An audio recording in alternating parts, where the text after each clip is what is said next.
अगला क्या छोड़े मुखे ने मौसम कटियो दी मौसन हाँ यो नंढड़े कदर मौसन इन्हीं कुटो तो के हाँ यार हाणे चओ करणो छा कयूं एक वञूं हलो हलो मां वञूं बदलो वठी दे मांखे बदलावड़ो है न छा आहे साथी करे कुटियो दे मांखे लठियूं लट्टियूं आयो तू तो के हाँ ये बाजार जे किसान हूंदी त हाँ मां भी चुम्मा पर भाप दिला के वठी तो चल लठियूं वठदा तो बदलो वठदा दे लट्टियूं छा तू हल लठ न हाँ हलिया हल हल ये क्या तुम्हारे साथ हो रही हाँ कुटियो दे हल कर मुखे अरे ये तो मौसन न हे हितने कदर मौसन हाँ इन मुखे कुटिया जरा जेको हाँ केडो टुको मां के हटो कटो हां से कलड़ो उन्हीं का मां हे तो ये करे बस तो ये कम थी टुडू समझी मां बजी गई खत्म है तो भाई जाएगा ना मां भाई सब मां के भाई है ना बदलो यो खबर थी परू करवा हां परू यो ये मां सा चाय पियो ना हां छा है के मरी तो में हमारा पूर दियो मौसन चाय डॉक्टर के ला बुधे न पे अरे बुध तू तो मौसम की गाल करे तो ना हां हां ठीक है ये जो वरियाम करो हां वरियाम वडो वडो यो 15 साल हो मां साल ले तो मां के जब तू बाहर तो समय एक कदम हो खबर था कि मां हां ये करे 10 मैं तो लत ही मारी ओह नो हां मरियो अब बजन दो असा जी लत भी तो आए ना आयो रे मां चल वही तन तन का मन में मौसन जाए हली ये तो यार बात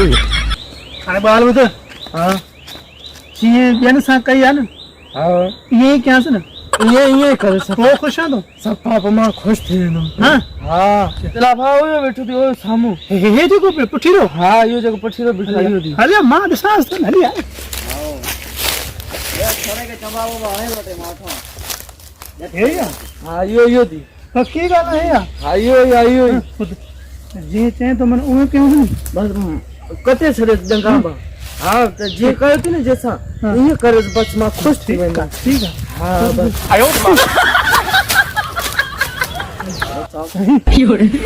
भाई असल में कहां मौसन हे मौसन आयो अरे खुदा जी मार पई है खानदानी वाला का है भाई असल में गाल है नंढे से थोड़ी गलती थी भाई मिस्टेक थे जे एकड़ी इंग्लिश में तू मारे छो आए जो माफी वठणी तो आयुम सिख हिनन खां संस्कार सिखबा है न अदब सिखबो एहतराम सिखबो हे चंगा मत पर मोरसन